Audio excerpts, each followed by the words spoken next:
With all due respect to Senator Bato de la Rosa, bato-bato sa langit, ang tamaan ay huwag magalit. Naaresto na ng korte si dating presidential spokesperson Harry Roque dahil sa kasong qualified human trafficking. Napag-alaman ko po na ako po daw ay naisyuhan na ng warrant of arrest para dun sa non-bailable human trafficking. Yan po naman talaga ang kanyang magiging naratibo, kanyang depensa. Valid warrant of arrest patungkol po sa kaso ng qualified human trafficking.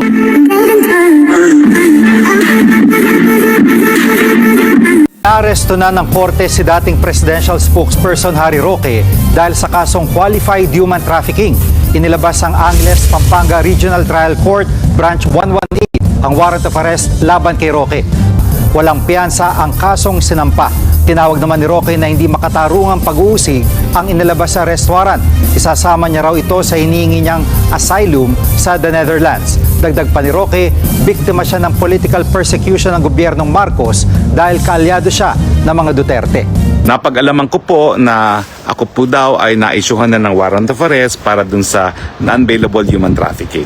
Well, yan po talaga ang proseso, no, na matapos na magkaroon ng resolution ay mag-i-issue ng warrant of arrest ang hukuman para magkaroon siya ng jurisdiction para litisin ang kaso. Ganun pa man, meron po akong mga remedyo na gagawin ko naman po. No? Nandyan po yung motion for reconsideration na alam kong wala ng pag-asa dahil lang pong DOJ ay talagang political. Pero bago po tayo makapunta sa hukuman, ay kinakailangan talaga mag-file ng ganyang motion for reconsideration. So, gagawin po rin po natin yan at bukod pa po dyan ay meron ding remedyo dun sa hukuman mismo. No? Bagamat nabago na po yung rules at wala na po yung tinatawag na determination of probable cause, ay meron pa rin pong karapatan ng isang akusado na humiling sa RTC na pagdidismiss ng kaso dahil nga po sa grave abuse of discretion na tinatawag. Naniniwala po ako na mayroong grave abuse of discretion dahil wala po talagang kahit anong ebidensya na nagpapakita na ako'y nag-recruit at ang pamamaraan ay sa paggamit ng dahas at para pagsamantalahan yung gawain ng tao. No? At wala rin kahit anong ebidensya na nagpapakita na ako po'y nakipagsabuatan sa aking kliyente. No?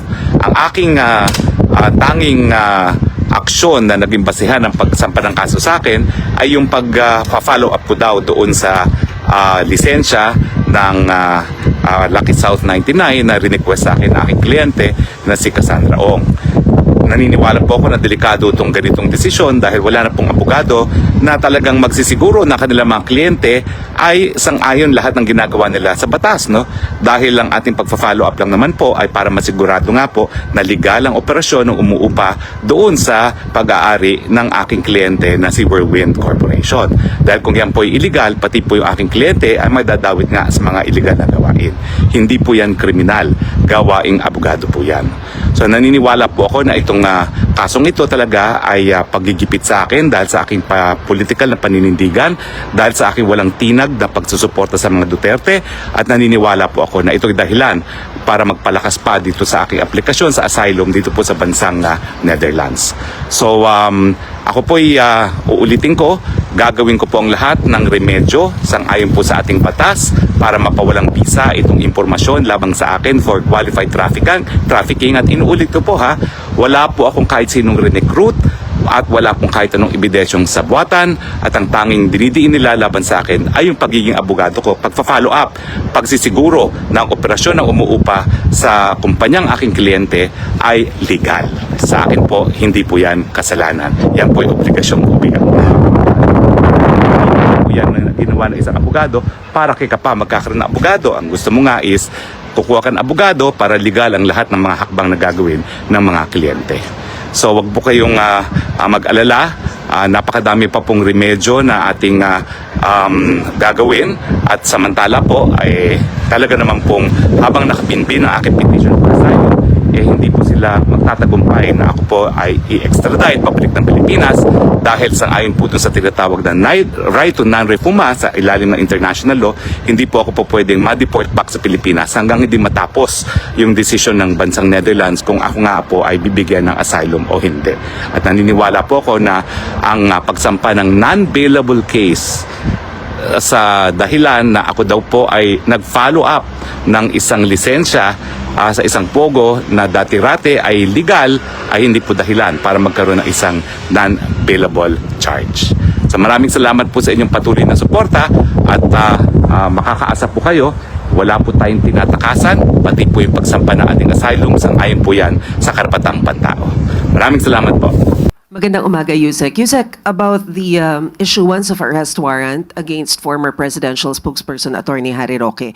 Ang sabi po niya kahapon, malinaw that he is a victim of political persecution by the Marcos government because he is an ally of the Dutertes. Your comment on that, Yusek? Yan po naman talaga ang kanyang magiging naratibo, kanyang depensa. Pero hindi po niya sinasagot ng mabuti kung nasaan nga ba yung mga dokumentong kanyang ipinangako sa House of Representatives at that time na nagkaroon po ng hearing sa Quadcom. Hindi po niya natutugunan yon at kung ano man yung mga sinasabing di umanong hidden wealth niya ay hindi pa rin niya po natutugunan. So paano po kayo magkakaroon ng political persecution? At tandaan po natin, korte mismo ang nag-issue ng valid warrant of arrest patungkol po sa kaso ng qualified human trafficking. At hindi lamang po yan. Mismo ang nag-issue ng valid warrant of arrest patungkol po sa kaso ng qualified human trafficking. At hindi lamang po yan. Meron po tayong nabalitaan na meron din pong pending case for alleged land grabbing sa Bataan. At ito po ay di umano'y nakapending sa Ombudsman since 2023. So, siguro dapat din po natin malaman ang detalye dito at ang katotohanan tungkol sa akusasyon ng mga 77 farmers patungkol sa di umanong land grabbing na ginawa ni Atty. Harry Roque. Ma'am, ano po yung magiging action on the part of government? Is it possible to coordinate with the Interpol para mapabalik sa bansa si former presidential spokesperson? Sa ating pagkakatanda, yan din po ang sinabi ni Yusek Nikki T ng DOJ, maaari po sila makipag-cooperate at makipag-coordinate sa Interpol patungkol po dito. So, abangan na lang po natin kung ano man po ang magiging aksyon ng pamahalaan sa pamagitan po ng DOJ. Pero may sinasabi po kasi si Attorney Roque na sa ngayon, hindi daw pwedeng maipa-deport siya pabalik dito sa Pilipinas dahil ayon daw sa international law, meron pa kasi siyang petition for asylum. So, kumbaga, nakapending pa doon. Of course, meron pong ganyan na sinasabi patungkol sa karapatan na wag muna siyang dalhin sa bansa kung saan may kaso. Pero ito po ay kung may maipapakita pong harassment.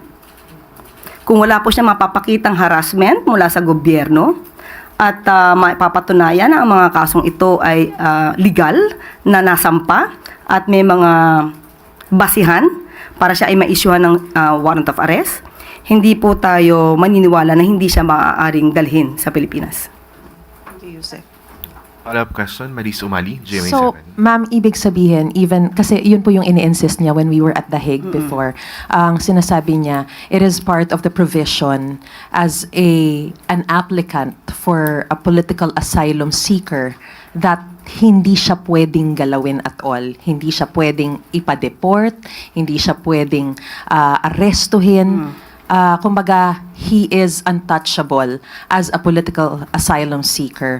So, ano ang magiging basehan kung sakasakali nung sinasabi po ni attorney na they will work hand in hand with the government in order to siguro serve the arrest?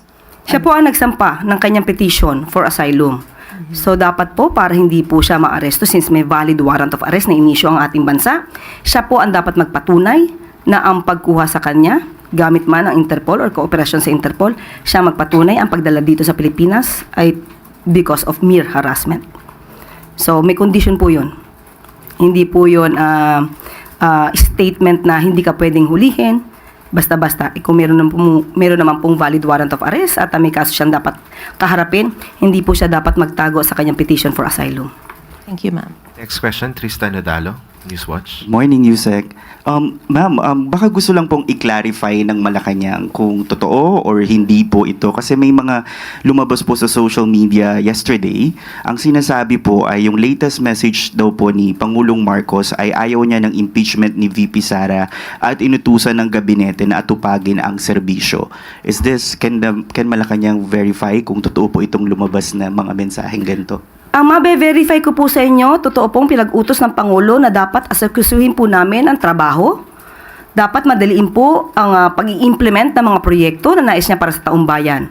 Pero pagdating po sa impeachment, yan po ay nasa kamay na po ng Senado. Nasa kamay na rin po ito ng mga prosecutors. So, hayaan na lang po natin yung prosesong dumaloy ng normal. Thank you po. On another topic lang po, yung si Senator Bato de la Rosa, medyo nag-react po siya doon sa yung pag-welcome ng pala sa legitimate opposition, pero parang lalabanan yung mga obstructionists. Ang sabi po ni Senator de la Rosa sa interview po namin ay yung hindi raw po haharang yung Duterte block sa mga programa at batas. Pero sana raw po, sabi niya, kung gusto nila ng magandang samahan, magandang cooperation, do not start with warning or threatening the senators. With all due respect to Senator Bato de la Rosa, bato-bato sa langit, ang tamaan ay huwag magalit. Unang-una po, wala tayong pinangangalanan kung sino man. Ito po ay pangkalahatan. Ang nais po natin sa taong bayan ay huwag maging obstructionist para magtuloy-tuloy po ang mga gandang proyekto at programa ng Pangulo at ng administrasyon. Wala po tayong tinireten. Wala po tayong tinireten na senador. Sana po ito ay napakinggan man lang sana niya yung mga words na aking nasabi para siguro po maiiba ang kanyang impresyon at ang kanyang tugon kung nadinig niya yung buo kong sinabi. Ang sabi natin, ang mga lehitimong oppositionist ay welcome dahil kailangan po yan sa isang demokratikong bayan. Ang atin lamang hahadlangan ay yung mga obstructionist na walang ginawa kundi manira at kahit maganda ang proyekto ay hahadlangan. At hindi po yan magiging maganda para sa bansa at para sa taong bayan. Yusek, one follow-up question from Maris Umali, GMA7. Yusek, speaking of opposition o yung pagkakahati-hati po dito sa slate ng mga presumptive na mga senators, sa inyo pong perspektibo, ilan po ba talaga mula sa alyansa ang nakapasok sa top 12 at ano po ang magiging implikasyon nito sa presidential legislative agenda ni Pangulong Bongbong Marcos? Sa ngayon po, ang bilang po ay 6 ang nakapasok. Pero, matapos na po ang eleksyon, nagsalita na rin po ang taong bayan.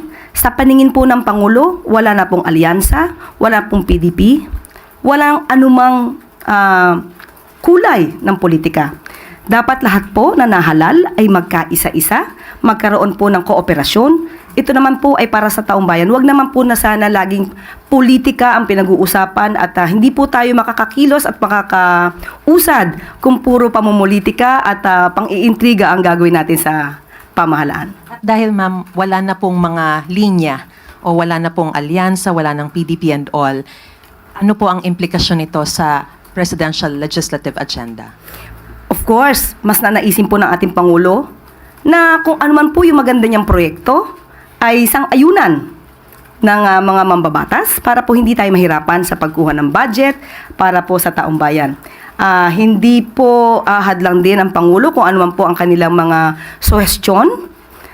Kung ito man ay hindi naaayon sa programa ng Pangulo. Kung ito naman po ay may valid reason, ito naman po ay pakikinggan ng Pangulo. Pero sana po kung ano man po yung hiling ng Pangulo at ng administrasyon para sa taong bayan, huwag naman po sana nilang hadlangan dahil lamang sa politika. Salamat po.